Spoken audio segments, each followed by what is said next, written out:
تازه او نوې خبر د فرحان یوسفزي، اصغر افغان او ګلبدین نایب تازه مرکه را سره په دغه ویډیو کې وګورئ.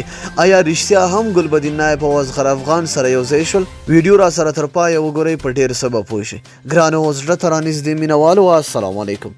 د افغانستان کرکټ بورډ عمومي مشر فرحان یوسفزي بالاخره هم په دې وتوانېده چې د اصغر افغان او ګلبدین نایب ترمنځ پیل شوو ستونزو ته د هوارۍ لارې پیدا کړي. هغه ویل چې دواړه د افغانستان ویاړونه دي، د افغانستان لپاره لوبېدلي او بیا به هم لوبېږي. هغه د کرکټ له مینوالو غوښتنه وکړه چې کرکټ زموږ ویاړ دی او منافقینو ته دغه وخت مه ورکوئ چې د لوبغاړو ترمنځ بې اتفاقي رامنځته کړي او کرکټ ته مو زیان ورسوي. نن سهار د کرکټ بورډ عمومي رئیس فرحان یوسفزي د ملي لوبډلې مشر اصغر افغان او ګلبدین نایب د ملي ټلویزیون په پرده راښکاره شو او هلته یې په وروستیو ستونزو باندې بحثونه وکړل. اصغر افغان په دغه مهال ویل چې هیواد ورته د مور حیثیت لري او هیڅکله به هم له خپلې مور سره خیانت ونه کړي.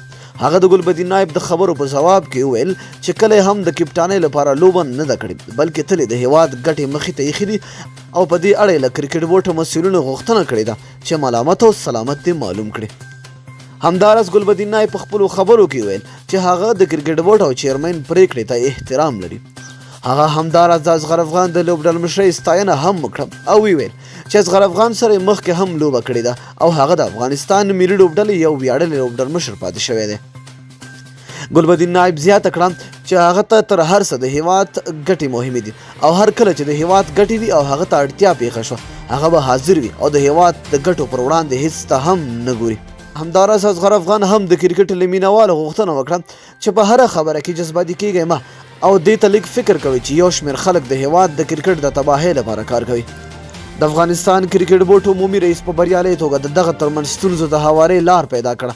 هغه ویل چې دوی ته د افغانستان ویاړونه مهم دي او ټولې پریکړې د تخنیکي کسانو سره تر مشورو وروسته کوي او هڅه یې همدا وي چې د لوبغاړو ترمنځ اتفاق وي. نو دوستانو، تاسو څه نظر لرئ؟ لاندې په کمنټ کې موږ سره خپل نظر شریک کړئ. تر بیا بلې ویډیو د الله په امان.